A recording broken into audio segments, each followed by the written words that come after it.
I am David Haas with Technion, and we are a data and analytics consulting firm that helps organizations make better business decisions with their data. Our topic for the webinar today is what every executive should know about forecasting. With me today is Henk de Metesenare, and he is the Chief Executive Officer and co-founder of TangentWorks. Henk, if you would not mind, why don't you give us a little background on yourself before we jump into our topic? With pleasure. So the difficulty to pronounce my name already indicates that I'm not an American. And you did quite well. I did okay? Oh, thanks, Henk. You did quite well. I've heard worse before, so that was okay. And you also see I have the lights on. So for me, it's evening. It's getting dark here. I live in Europe, and indeed, Henk de Metesenare is my name. One of the co-founders of TangentWorks, a company that is busy with almost nothing else but forecasting, and that can come in different flavors, but I'm sure we can discuss that a little bit later. Just my background, I'm an engineer by education. After that, I also studied economics, and I think as a result of that, I always had like technical commercial roles, and the combination of being an engineer and then also having some economical insights. I started my career, and the first part of my career was for big corporations. So many people in the audience can maybe come out of that angle. So I worked first for Siemens, which gives me industry knowledge. Then for Sun Microsystems, some people in the audience might still know them as an independent company. It was a shiny company. A great time I had there in those days. They invented Java. We were really on top of the internet hype, but then they got acquired by Oracle, so no longer an independent brand. And then later, the bigger part of my corporate career was at SAP. So you feel this flavor of always being busy with software related topics. And then the entrepreneurial engineering side in myself took over again, and I stopped that corporate life and I started the first venture, which was a business analytics company. So I was busy with data already, but more from a consulting perspective. And it was there that I felt the opportunity that if you want to do more with data, the consulting model is a good model to start with. It's an expertise-driven approach, but it's not very scalable. And that's where the idea of what we do today with TangentWorks was born. I sold my shares of the services company, and I started to develop the product and the offering that we have today, but for which we need services companies to go with us to also implement it. So that's a little bit my journey and how I got started with TangentWorks. Thanks, Henk. That's perfect. Before we jump too deep into the topic, just want to suggest to everyone that you take advantage of using the chat feature. You can use that at any time as we see the questions come in. We will go ahead and be sure to answer any of those that are relevant to the topic that we're speaking about. Feel free to just drop those questions again into the Q&A area. We'll monitor those as we go through. So let's just jump into it. I mean, today's topic really, Henk, there's three kind of main areas we're going to cover. The first, we're going to really talk about the changes that are happening with forecasting itself. We'll talk about forecasting at a high level. We're going to talk about how organizations are tackling their forecasting issues. And then we're going to dive into a little bit about instant machine language and how that's kind of changing everything. So with that, let's just start with the benefits. Why should people care about more accurate forecasting, and what are the benefits of an effective forecasting process? Yeah, I think I would say the most relevant question to start with, because ultimately the answer to that question will define whether it's worth doing a project around this or not. So that makes it a very good question. The thing is that the benefits depend a lot on the industry and on the use case that you want to solve. And that's also when we connect to companies that have ideas, thoughts, or a willingness to do something around forecasting, we also go first to what is your use case and what is the problem that you want to solve. Because then, and we'll tackle that later when we talk about instant ML forecasting and how we approach certain things. Once you know in which area you want to try to optimize things, then the tools can kick in to do certain things and to define what you can make better and to what extent you can make it better. But in general, you can, a general conclusion on forecasting, or a general observation is maybe a better word, is that in any system, variance indicates costs.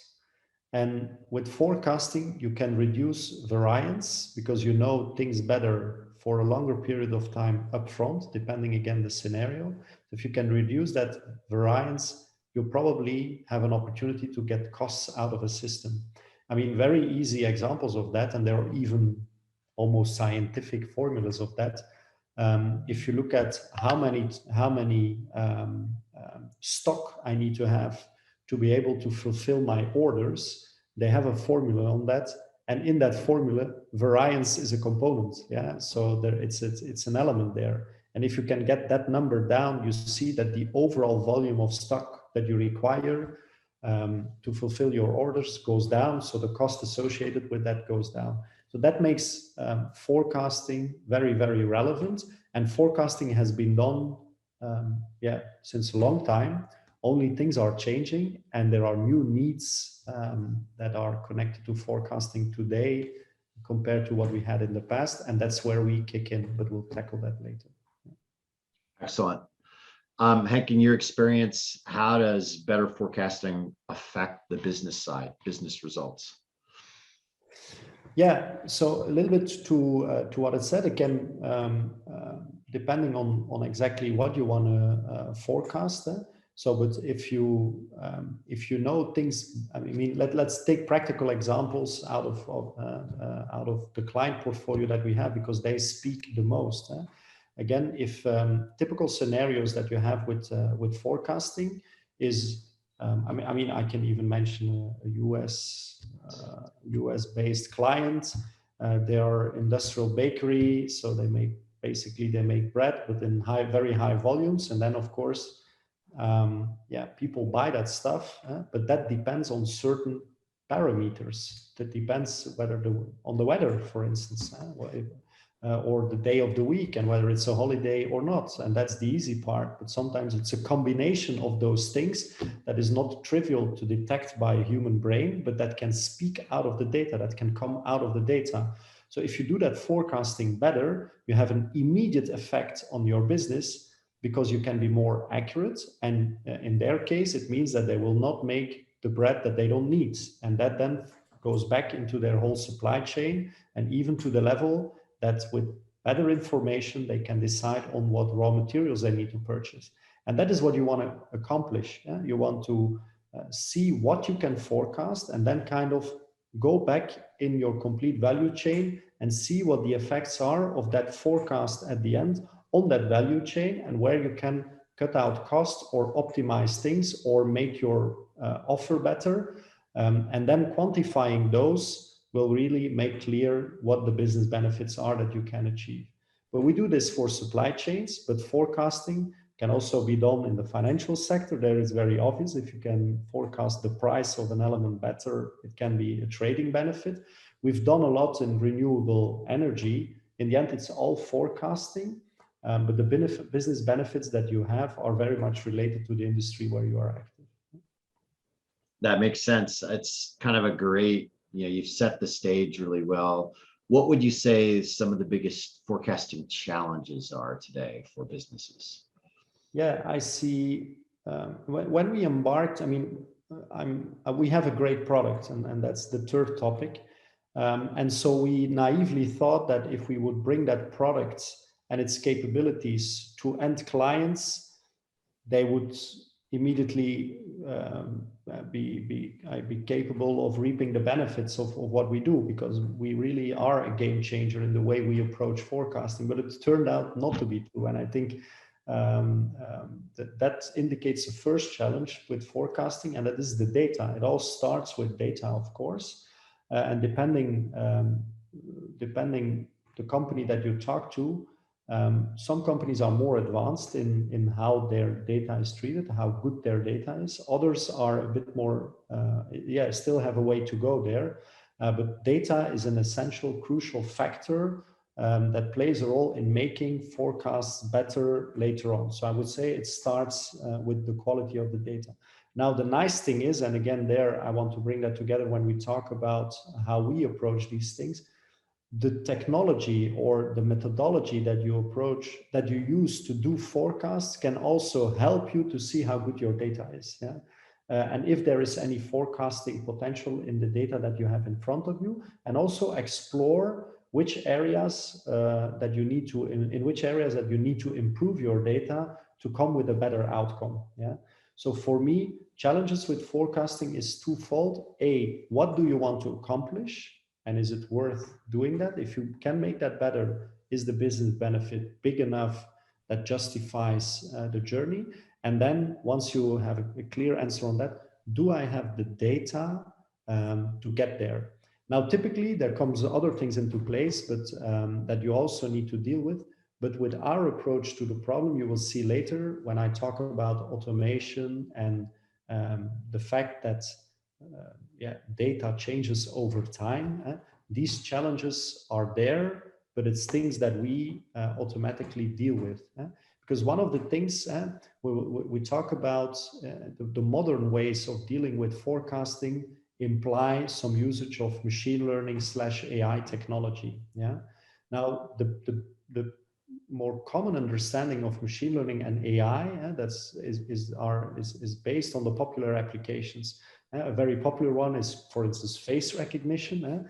If I want to set up a system so that I can recognize you out of pictures, I mean, first I set up my system and then I give it more pictures that I score, and it will get better in recognizing you out of the pictures. So once the system is there, it's stable, you just need to give it more data. With forecasting, you're working with time series data.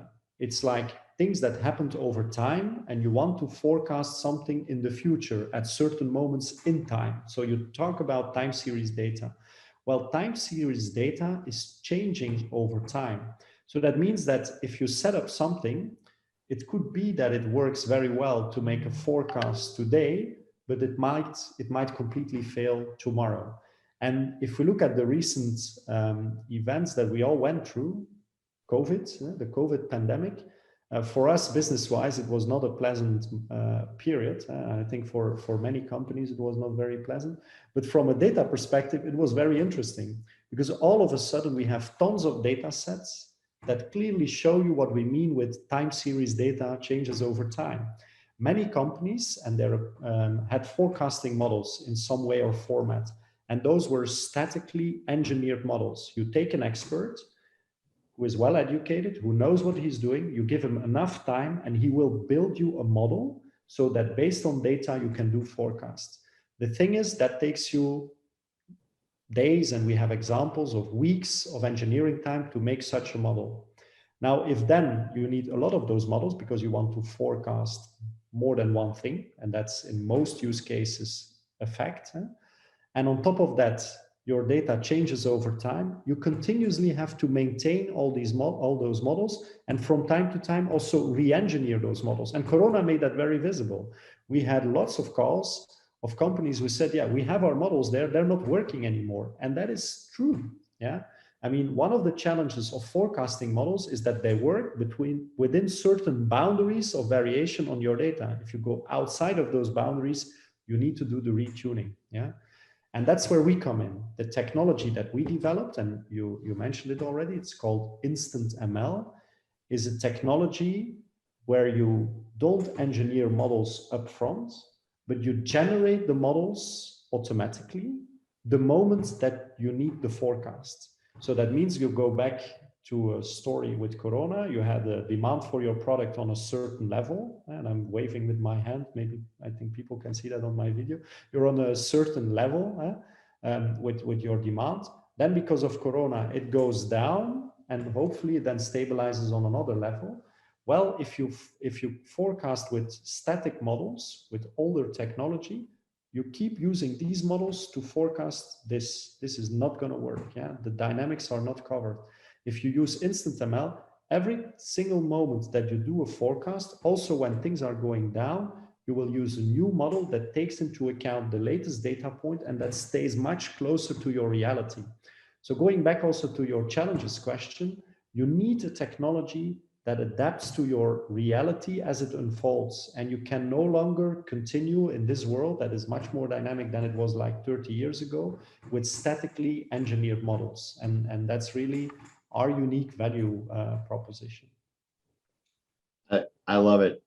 Can you just, well, let's take a little bit of a step back just in case people haven't had a lot of experience working with time series data before. Can you tell me a little bit of, just let's set the stage for what exactly is the time series data, because I'm sure that a lot of people have it and don't even realize they have time series data. And and in addition, can you talk about why time series data has been difficult to work with and process in the past? Yeah, sure. So even we, when we started to work on solving the challenge with time series data, um, we were surprised where we found time series data. I call it the most business relevant data sets. Again, there is lots of data. Pictures are also data, but you don't do business with pictures, right? At least most companies don't. Companies are busy with numbers, and most of the data sets with numbers are time series data, because to be more concrete, any data sets that you would put in a table, yeah, where one of your columns is an indication of a moment in time with a certain granularity. It can be that you measure or you take account of something every hour or every day or maybe every second or every millisecond. It doesn't matter. But as soon as you see for every row in your data set, there is some indicator of time, then we call it the time series data set. And when you have a time series data set, and I'll give a couple of examples to make it even more tangible, but once you have a time series data set, in essence, there are two things that you can do. Yeah, you have data about the past. I mean, any data is always about something that happened already if you talk about time series data. So it's always about the past. Then you can do two things. Either you want to be forward looking, you want to use that data and see if you can learn something from that that gives you a better indication on how the future will look like. And that's what we call forecasting, right? There is another scenario, but that's not the topic for today. If you have time series data, then there's one other scenario that you can do. You can, again, create models, and we call that models, to analyze new data as it comes in and see if it behaves normal. And that we call anomaly detection. So with time series data, two things that you can do: forecasting or anomaly detection. And what sits in between your data and one of those two tasks, but let's now focus on forecasting, is something that we call a model. And machine learning is just a modern way of creating such models. I mean, most of you have done some level of mathematics, and maybe some of you still remember something like linear regression. In a way, it's a very, very simple way of mapping data on trying to do a forecast. It's also a model. It's a very simple one, but it's also a model. Now, creating such models is a scientific art almost. It's what data scientists do, and they need time for it, and they are quite often very expensive because they're well educated and scarce on the market. Yeah? And that's what we solve. We don't need data scientists and time to create these models.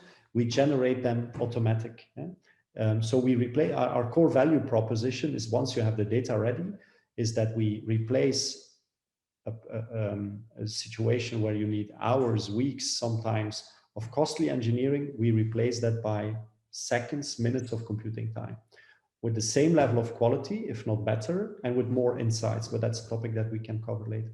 Now, just to close on the time series thing, what are examples that we see? Energy consumption is a typical time series data set. How much energy was consumed in a city, in a house, or in a country, a given moment in time. And then typically in a time series data set, you have a target variable, which is what you want to forecast, and then other columns with data that also happens, that could help you to predict what you want to predict that might influence that. I mean, if I take the popular example of energy forecasting, weather data will be part of that. Yeah, if it's colder, we consume more energy.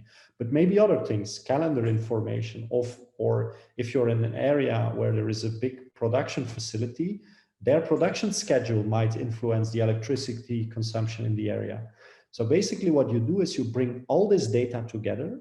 And then normally the task of such a data scientist, and the reason why it's so difficult and time consuming, is that he will apply all sorts of methods, libraries, maybe program certain things to analyze and to try to identify which of these variables or pieces of information that you have out there actually contribute to making a better forecast, and also how he has to combine those. I mean, again, a popular example of energy forecasting, you have the temperature and the wind speeds. Now, we know as human beings that if it's cold but not windy, it feels less cold than when it's cold and it's also windy. So we mathematicians say then, you need to generate a feature out of those two things. And I don't want it to go too technical, but bottom line, it's an engineer, a mathematician who needs to try to identify also those non-obvious combinations. And even more so, he needs to take into account at what moment in time he wants to combine them. Again, complicated thing, asks for a lot of skill, but also a lot of human intuition. And that's why the outcome is not necessarily always the best outcome. Yeah.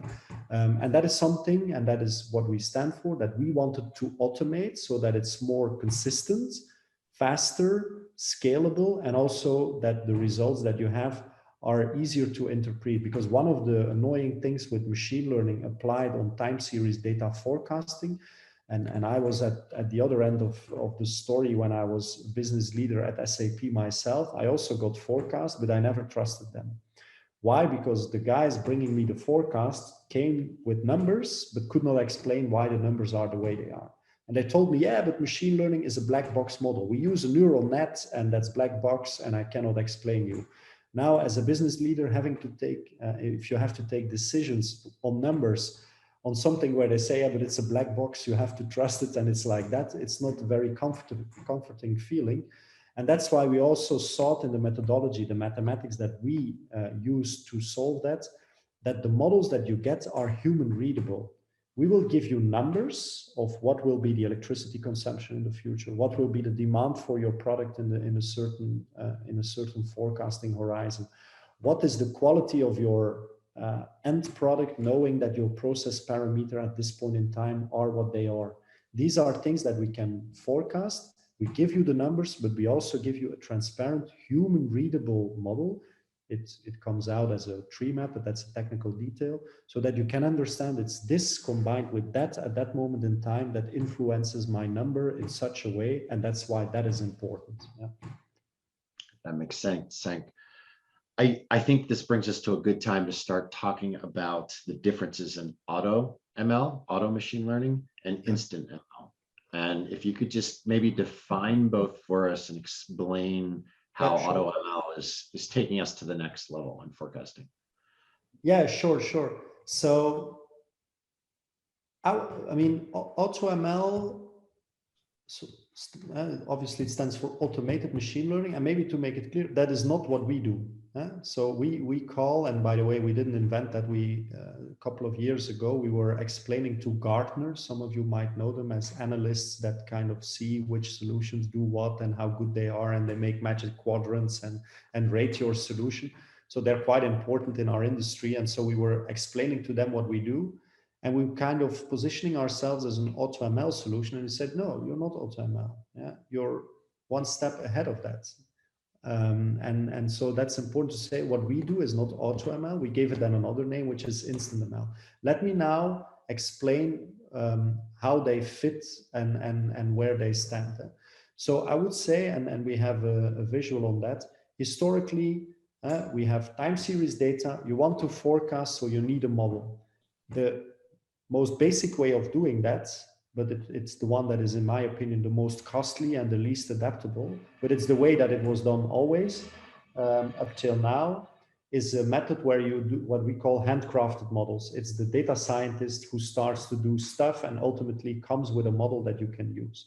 That approach takes you weeks, hours, whatever of costly engineering time. It's not what you want to do. You can do that if you need 1 or 2 models, and yeah, then it's a thing that you can do, but it's by no means scalable. It's costly and it doesn't adapt very well to new realities as they arise.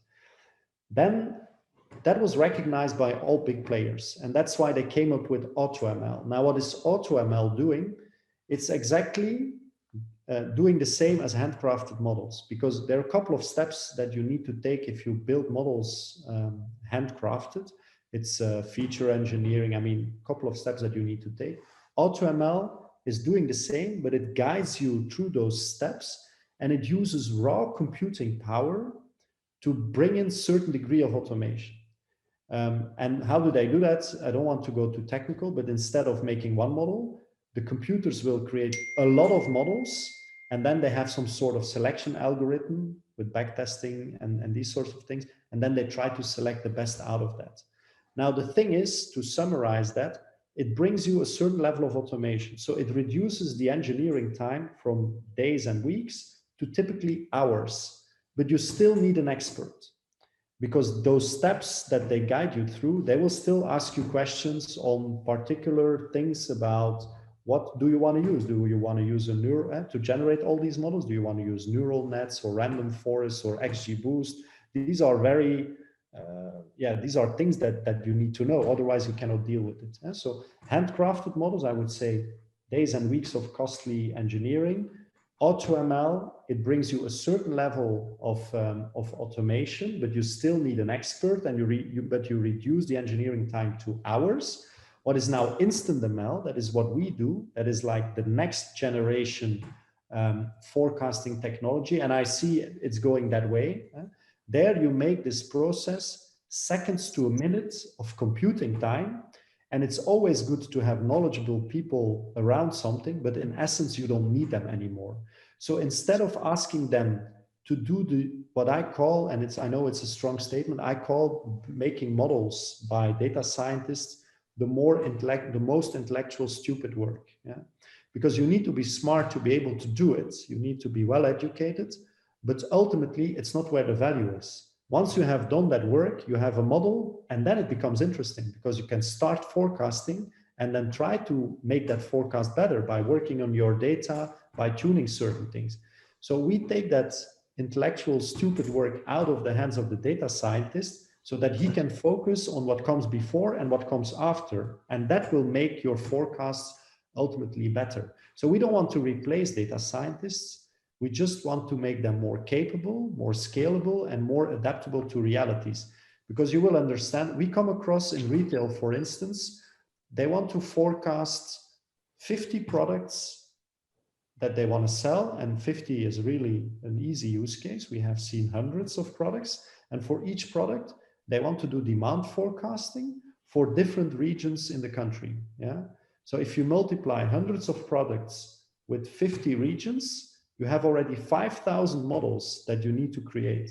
If you need days and weeks to create one model, I mean, even if you have a methodology to replicate certain things, it's still an undoable engineering task.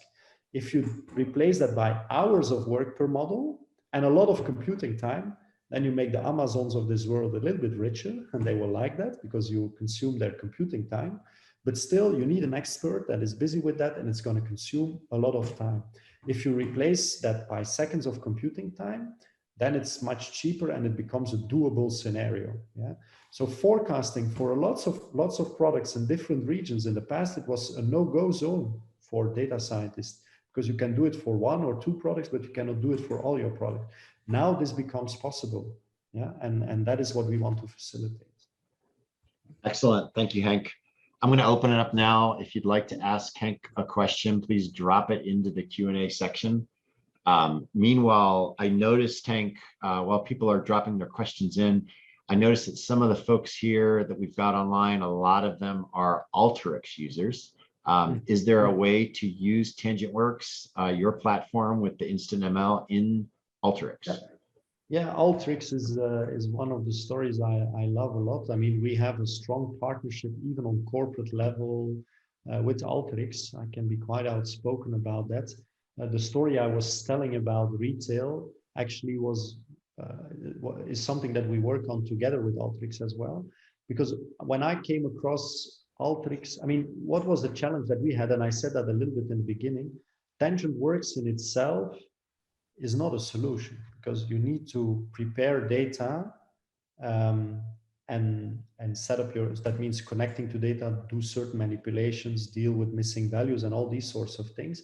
And then once you have done that, then you can actually do the work of creating a model and making forecasts. Yeah.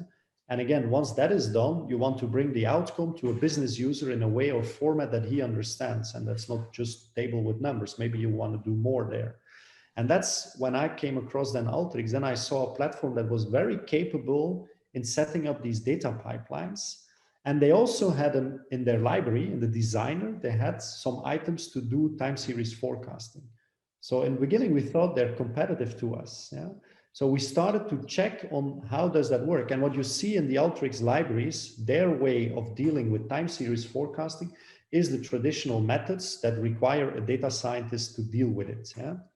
And then we proposed to Alteryx, why don't you have our offering as a plugin in the designer, so that instead of having a data scientist that needs to tune all of this, he can just drag and drop a component on the canvas, wire in the table at one end, add a couple of things so that that component knows I want to do a forecast for 10 days ahead or 2 hours ahead. It's just a piece of information that you give there. And then you run your data pipeline, and every time you run it, a new model is created without even you knowing it, but it's based on the latest data that you have available. So the most accurate model that you can have at that moment in time. And it generates the forecast. And with all the tools that you have within Alteryx, you can then present the results to the end user. So the combination of Tangent Works within Alteryx is like one of the strongest things that we have. Yeah. All right, I have a couple of questions, Hank. The first one is, how much time is needed to bring InstantML to production? And can InstantML work with a complex legacy environment? Yeah, sure. So typically, the proof of the pudding is in the eating. So I would refer to clients that we had and that started with working. Basically, most of the time it goes in two phases.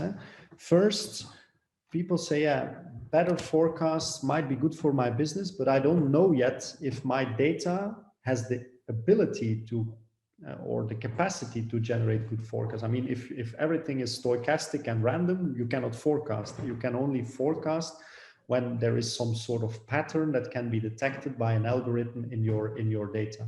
So the first phase is doing that exploration. We have developed TIM Studio.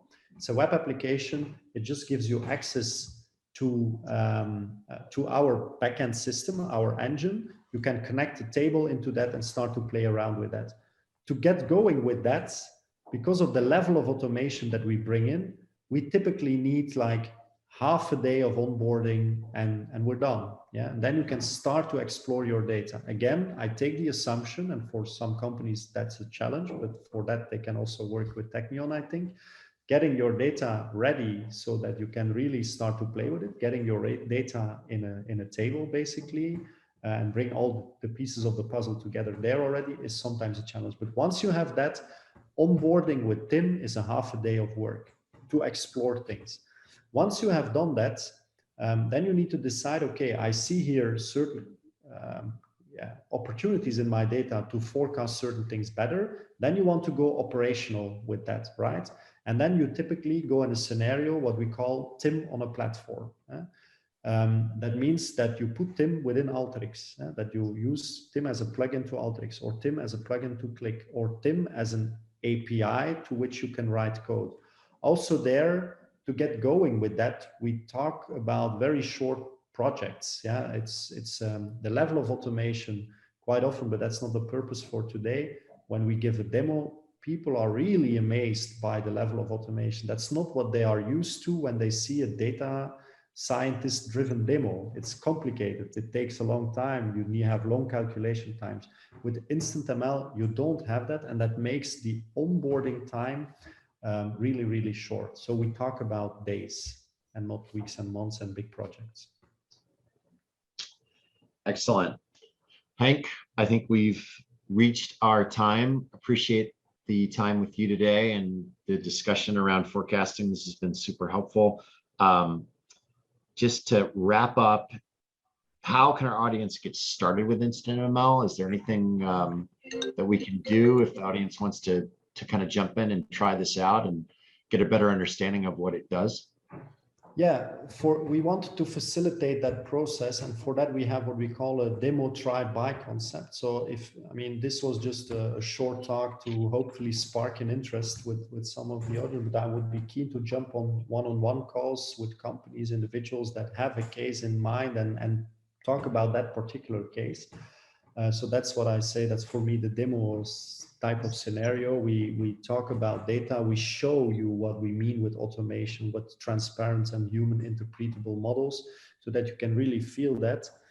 Once you have done that, then we typically start with the starter pack, which gives you access to the TIM Studio and also allows you for 3 months to play around and explore with your own data. So that's then the try scenario. We ask a bit of money for that, but it's not an undoable thing. It's just because, yeah, there is computing power behind, and that needs to be dealt with as well. And then once you have done that, it's good to work together with your IT people or your system integrator to come up with a plan and to see how you can operationalize something. And that's why it's demo, try, buy. And we typically see cycles of a couple of weeks to come to a couple of months maximum, to come to an insight where you can really decide, yeah, this is something that I want to operationalize, and I estimate my benefits will be that. Excellent. Well, thank you, Hank. If you have interest in exploring Instant ML a bit further, please just drop a note into chat. I'll make sure that we connect you with the proper resources to get that rolling. And Hank, thank you again. That was fantastic. With pleasure. We'll talk soon. Thank you. Bye. Cheers.